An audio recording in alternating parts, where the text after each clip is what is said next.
नमस्कार मंडळी, तुमचं गिन्नी रेसिपीजमध्ये स्वागत आहे। आज आपण काय बनवणार आहोत बरं? आज आपण बनवणार आहोत उरलेले जे ब्रेडचे तुकडे असतात ना, आपण ब्रेडचे कडा वगैरे काढून टाकतो, तर त्याला मी असं या प्रकारे बारीक करून घेतलेला आहे मिक्सरमधून। तर आज आपण बनवणार आहोत ब्रेडच्या राहिलेल्या कडांचा शिरा। तर त्यासाठी लागणारे साहित्य पाहून घ्या। इथे मी 1 वाटी हे ब्रेडचे कडा राहिलेल्या, तर त्याला मी असं बारीक करून घेतलेला आहे। इथे मी 1 वाटी दूध घेतलेला आहे, 1 लहान वाटी साखर घेतलेली आहे, इथे 2 चमचे तूप घेतलेला आहे, 4-5 विलायची घेतलेली आहे। माझ्याकडे कंडेन्स मिल्क होतं म्हणून मी इथे 2 चमचे कंडेन्स मिल्क घेतलेलं आहे। हे ऑप्शनल आहे। आणि इथे 4-5 केसरच्या काड्या भिजवून घेतलेल्या आहेत दुधामध्ये, ह्या पण ऑप्शनल आहेत, असल्यास टाका नाही तर राहू द्या। थोडेसे ड्रायफ्रूट्स घेतलेले आहेत आणि आपल्या शिऱ्याला फ्लेवर आणण्यासाठी मी इथे पायनॅपल इसेन्स घेतलेला आहे। तर चला तर मग आपण बनवूया। मी इथे कढई ठेवलेली गरम करायला, तर यामध्ये मी हे टाकून घेते। याला आपलं असं भाजून घ्यायचं आहे 1-2 ते 5 मिनिटं। पहा, या प्रकारे आपल्याला भाजून घ्यायचं आहे ब्रेडचे क्रम्स, हे असे कडक झाले पाहिजेत। आता याला काढू आपण आणि बनवायला घेऊया। पहा, या प्रकारे झाला आहे, आवाज येत असेल तुम्हाला याचा। आता आपण बनवूया याचा शिरा। तर मी इथे तूप टाकून घेते आणि आता आपल्याला ड्रायफ्रूट्स भाजून घ्यायचे आहेत। ड्रायफ्रूट्स थोडेसे भाजून घेऊया।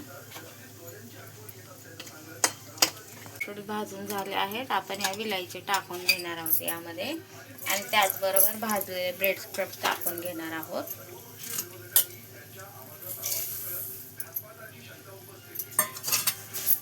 याला 2-4 मिनिटं भाजून घ्यायचं आहे तुपामध्ये आणि दूध आपल्याला गरम करून घ्यायचं आहे। मी दूध गरम करायला ठेवलेलं आहे। पहा, तुपामध्ये टाकलं कसा कलर चेंज झालेला आहे की नाही ब्रेडचा।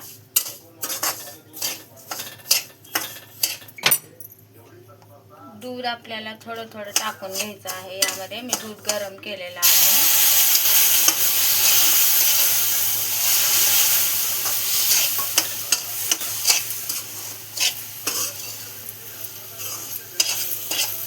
अजून थोडंसं दूध लागणार आहे।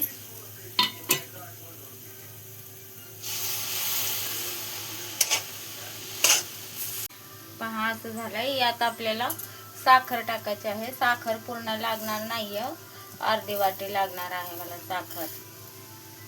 पाहू शकता तुम्ही, इतकी उरली आहे। तर त्याचबरोबर आपण हे केसरवालं दूध टाकून घेणार आहोत,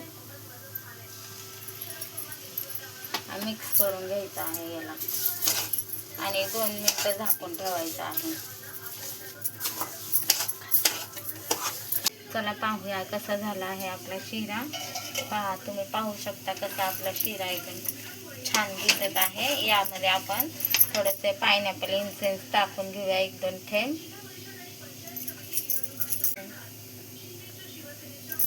जास्त नाही टाकायचं आहे, फक्त 2 थेंब टाकायचं आहे। याला मिक्स केल्यानंतर आपण हे मिल्क मेड टाकून घेणार आहोत।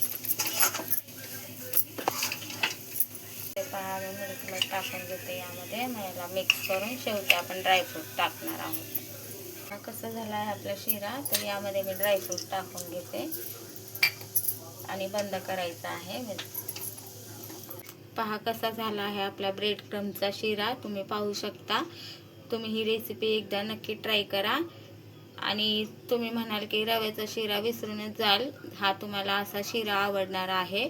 तर तुम्हाला गिन्नी रेसिपी आवडल्यास लाईक करा, शेअर करा, सबस्क्राईब करा, बेल आयकॉनवर क्लिक करायला विसरू नका। तुमची गिन्नी रेसिपी आणि पायनॅपल इसेन्स ऑप्शनल आहे, असेल तर टाका, नसेल तर नाही टाकलं तरी चालेल। धन्यवाद।